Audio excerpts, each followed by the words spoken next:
नहीं, ये बिल्कुल नेचुरल है और ये नॉर्मल है, बट बेसिकली ना ये एक बाय डिफॉल्ट है, बाय डिफॉल्ट प्रोसेस है, due to something built in इंसान के माइंड में।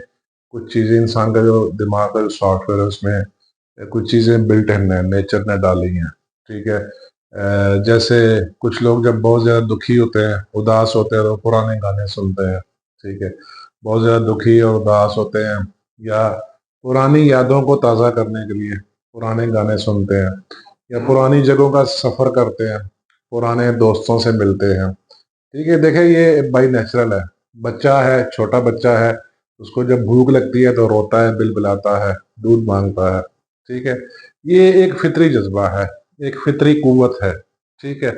और ये जिबिल्लत में शामिल है, इंस्टिंक्ट में शामिल है, इंस्टिंक्टिव डिजायर है। इसको इड कहते हैं। सेगमेंट फ्राइड ने इसको इड कहा है। ठीक है। बेसिकली इसकी बेसिकली तो ये ईगो का पार्ट है। एक है इड, एक है ईगो, और एक सुपर ईगो है। लेकिन जो आपका पर्टिकुलर क्वेश्चन है डिजायर्स के हवाले से, इंस्टिंक्टिव डिजायर्स के हवाले से, या एक छुपी हुई इंस्टिंक्टिव कुव्वत के हवाले से, तो this is called as id. ठीक है। सेगमेंट फ्राइड ने इसको इड का नाम दिया है। ठीक है। ये हमारे रवैयों के पीछे, बाज जो सडन रवैये होते हैं उनके पीछे छुपी हुई एक फितरी कुव्वत होती है। ठीक है। या इसको कह सकते हैं अनकॉन्शियस एक्टिविस्ट। ठीक है। तो आज का हमारा टॉपिक जो है वो इड के हवाले से है। इड क्या चीज है, इड को हम एक्सप्लेन करेंगे। इसको इड ही लिखा जाएगा। ठीक है। और फ्राइड ने भी, सेगमेंट फ्राइड ने भी इसको इस इड का ही नाम दिया है। मैं लिख देता हूँ सेगमेंट फ्राइड। ये नफ्सियात के बहुत बड़े गुरु थे। ठीक है। और इन्होंने नफ्सियात के ऊपर, इंसानी नफ्सियात के ऊपर बहुत ज्यादा तहकीक की है। और जब ईगो को उन्होंने एक्सप्लेन किया तो ईगो के उन्होंने तीन पार्ट्स बनाए, जिसका पहला पार्ट है इड। ठीक है। आज हम इड के हवाले से बात करेंगे। वैसे मैं तीनों पार्ट्स के नाम लिख रहा था। एक है इड, एक है ईगो जो मीडिएट करती है, और एक है सुपर ईगो। ठीक है। Super ego.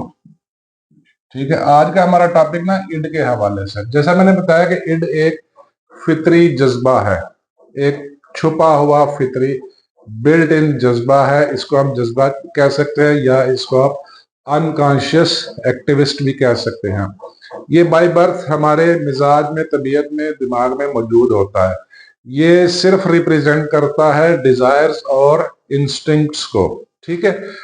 मैं राइट का मैं सिर्फ सीधा पॉइंट लिखूंगा। ठीक है। Only represents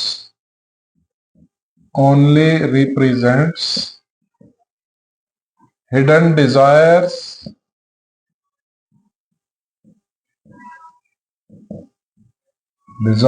and instincts. ठीक है। इंस्टिंक्ट होती है जिबिल्लत,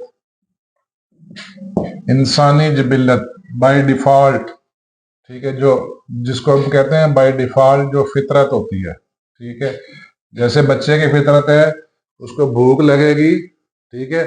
without thinking on ethical grounds, बगैर शर्माते हिचकिचाते, जायज है या नाजायज है, उसने रोना है दूध के लिए, उसने भूख के ऊपर रोना है, उसने माँ को पुकारना है। ठीक है। जैसे आप कभी उदास हो जाते हैं तो आप उदास गाने सुनते हैं अपनी ओल्ड अच्छी मेमोरीज को याद करने के लिए, रिकॉल करने के लिए, क्योंकि ये बाय डिफॉल्ट होता है। ठीक है। या जब आप बहुत ज्यादा थके हुए होते हैं। ठीक है। तो मैंने देखा है कुछ लोग जब बहुत ज्यादा थके हुए और बड़े परेशान उदास होते हैं, वो सिगरेट का इस्तेमाल करते हैं। ठीक है। या बहुत थोड़े लोग अल्कोहल का इस्तेमाल करते हैं। ठीक है। अपनी यादों या गम को भुलाने या मिटाने के लिए, या इसको कहते हैं गम गलत करने के लिए। तो ये एक लाशौरी जज्बा है। It operates at unconscious level. ठीक है।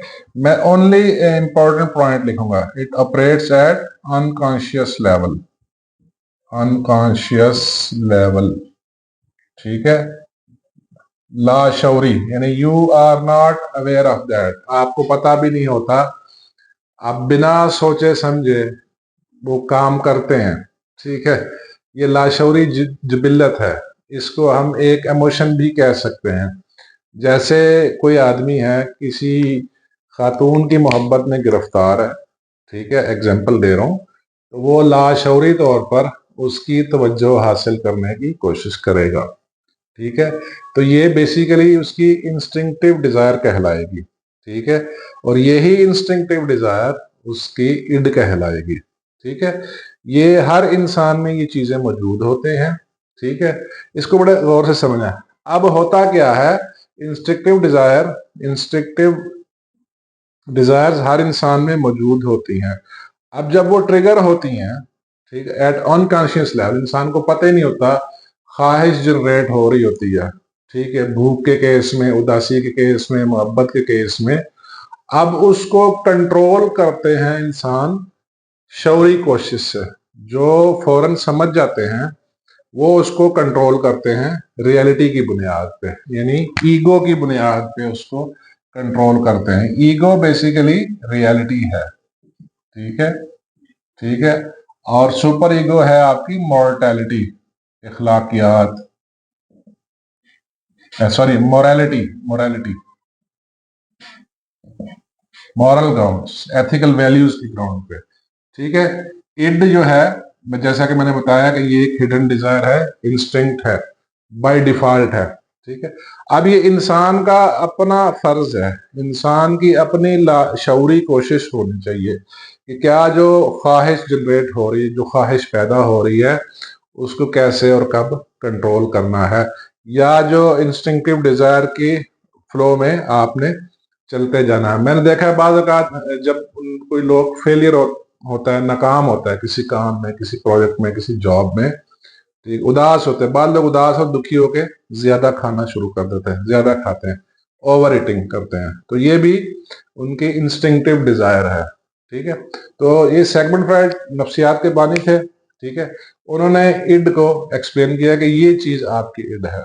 अगर आपके पास ऐसे सिम्टम्स हैं या आप किसी में ऐसे सिम्टम्स देखेंगे तो समझिए ये इड की बेस पे काम कर रहा है, ठीक है। तो ये आपके क्वेश्चन का आंसर था, ठीक है। Thank you very much.